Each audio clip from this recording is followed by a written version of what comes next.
फरमाने बारी ताला है कि कुफार कहते हैं कि हम पर क़यामत नहीं आएगी। आप कह दीजिए कि मुझे मेरे रब की कसम जो आलमुल गैब है कि वो यकीनन तुम पर आएगी। सूरत सबा आयत नंबर 3। मगर ये अभी तक कोई नहीं जानता कि ये क़यामत कब आएगी। अलबत्ता अल्लाह के आखिरी नबी हज़रत मोहम्मद सल्लल्लाहु अलैहि वसल्लम की बेशतर अहादीस में दुनिया के आखिरी वक्त की निशानियाँ मिलती हैं, जिनमें से ज़्यादातर कहीं ना कहीं पूरी हो चुकी हैं। नाजरीन, इन्हीं निशानियों में से एक निशानी ये भी है कि हजूर अकरम सल्लल्लाहु अलैहि वसल्लम ने फरमाया, लोगों क़यामत से पहले एक रमज़ान ऐसा आएगा जिसमें एक ऐसी शदीद आवाज़ आएगी जिसे दुनिया में कोई नहीं जान सकेगा कि ये आवाज़ कहाँ से आई। आपने फरमाया कि अगर रमज़ान में ऐसी आवाज़ सुनाई दे जिसकी कोई खोज न लगाई जा सके तो फिर 1 साल का रिस्क अपने घर में समेट कर रख लेना, क्योंकि इसके बाद आफतें टूटेंगी। किताबुल फितन में खालिद बिन मदान से रवायत है कि जब तुम मशरिक की तरफ आग का स्तून देखो तो खाने पीने की चीजें रख लेना,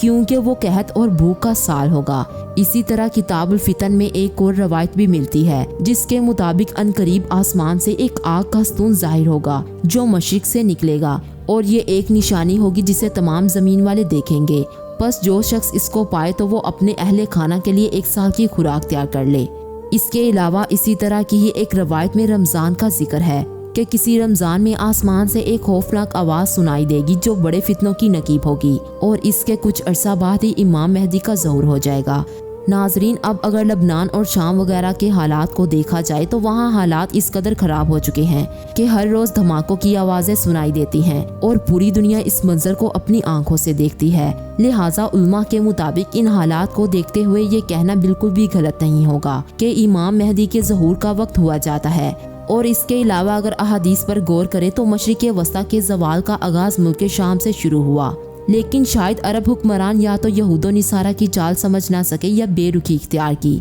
लेकिन वजह जो भी हो, सरकार सल्लल्लाहु अलैहि वसल्लम की बताई हुई इलामात को तो जाहिर होना ही था।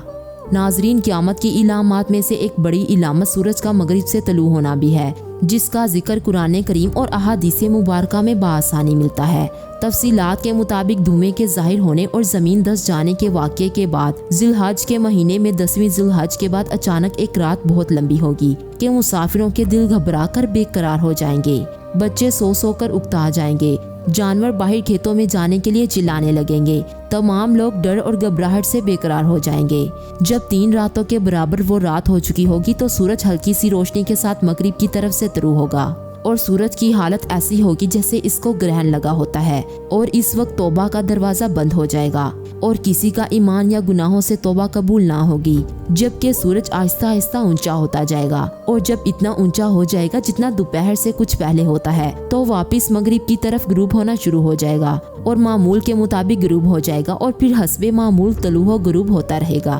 मगरिब से सूरज तलू होने के वाक़ये के 120 साल बाद क़यामत के लिए सूर फूंका जाएगा।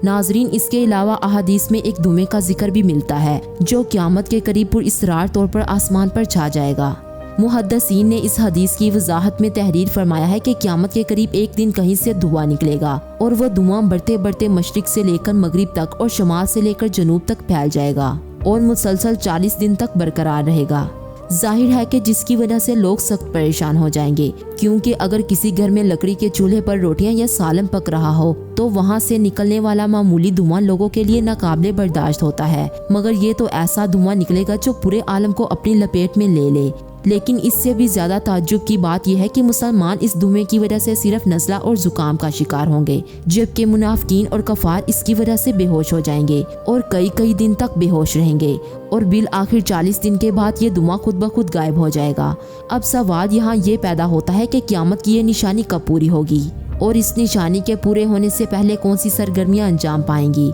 इस हवाले से आपको बताते चलें कि अभी हाल ही में नासा की जानिब से खला में कुछ गैमा रेस के पट्टे का बयान सामने आया था, जिसमें उनका कहना था कि ये गैमा रेस मुसलसल ज़मीन की तरफ बढ़ रही हैं और अगर ये रेस बाहिफाजत हमारी ज़मीन तक पहुंच जाती हैं तो ये शदीद तबाही का बाइस बन सकती हैं। जबकि खौफनाक तौर पर नासा ने यह भी कहा है कि ये गैमा रेस 2021 से 2025 के दौरान किसी भी वक्त ज़मीन से टकरा सकती हैं। साइंसदानों की टीम के मुताबिक ये धमाके एक बिग बैंग धमाके के जितने भी शदीद हो सकते हैं, जिसके बाद दुनिया समेत कई सियारों पर तबाही फैल सकती है और तमाम दुनिया इस धुएं की लपेट में आ जाएगी।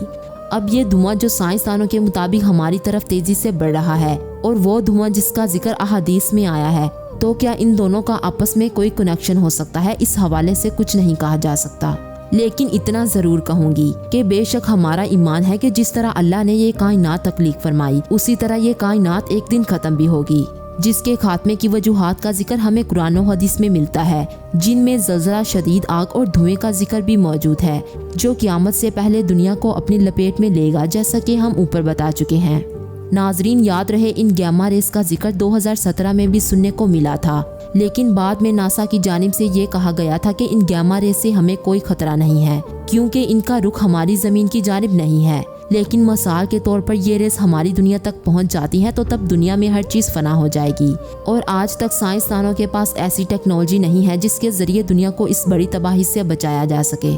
वाज़िह रहे, साइंसदानों के मुताबिक सूरज से निकलने वाली गैमा रेस जब ज़मीन के माहौल में पहुंचती हैं तो ये इंतहाई तेज़ रोशनी की सूरत में होती हैं, जिन्हें एक इंसानी आँख बर्दाश्त नहीं कर सकती, लेकिन ज़मीन का माहौल इन्हें अपने अंदर जज्ब कर लेता है, जिसकी वजह से हमारी आंखें इस रोशनी को देख पाती हैं। लेकिन साइंसदानों के मुताबिक जब ये रेस हमारी ज़मीन के करीब पहुंच जाएंगी तो तब ज़मीन का माहौल इन रेस के सामने बेबस हो जाएगा और ऊपर आसमान में इतनी तेज़ रोशनी फैल जाएगी कि जिसमें किसी को कुछ भी नज़र नहीं आएगा, और ये इस तबाही का पहला इशारा होगा कि ज़मीन पर बहुत बुरा होने वाला है। और साइंसदानों के मुताबिक ज़मीन का माहौल सिर्फ 85 मिनट तक इन रेस को बर्दाश्त कर सकेगा। हमारी ज़मीन में नाइट्रोजन डाइऑक्साइड गैस मौजूद है, जो एक खास केमिकल रिएक्शन के ज़रिए वजूद में आती है, जबकि ये एक खतरनाक बदबूदार गैस है और ये हमारे माहौल में इंतहाई कम मिकदार में मौजूद है। लेकिन अगर वो गैमा रेस हमारी ज़मीन तक पहुंच जाती हैं तो तब नाइट्रोजन डाइऑक्साइड गैस की मिकदार में भी इजाफा होगा और कुछ ही घंटों में ज़मीन के माहौल के गिर्द एक सुर्ख या ब्राउन धुएं की मोटी तह जमा हो जाएगी, और जब सूरज की शुआएं इस गैस में मौजूद केमिकल रिएक्शन में शामिल होंगी तो तब ही वो शुआएं ज़मीन पर जहर बनकर पहुँचेंगी,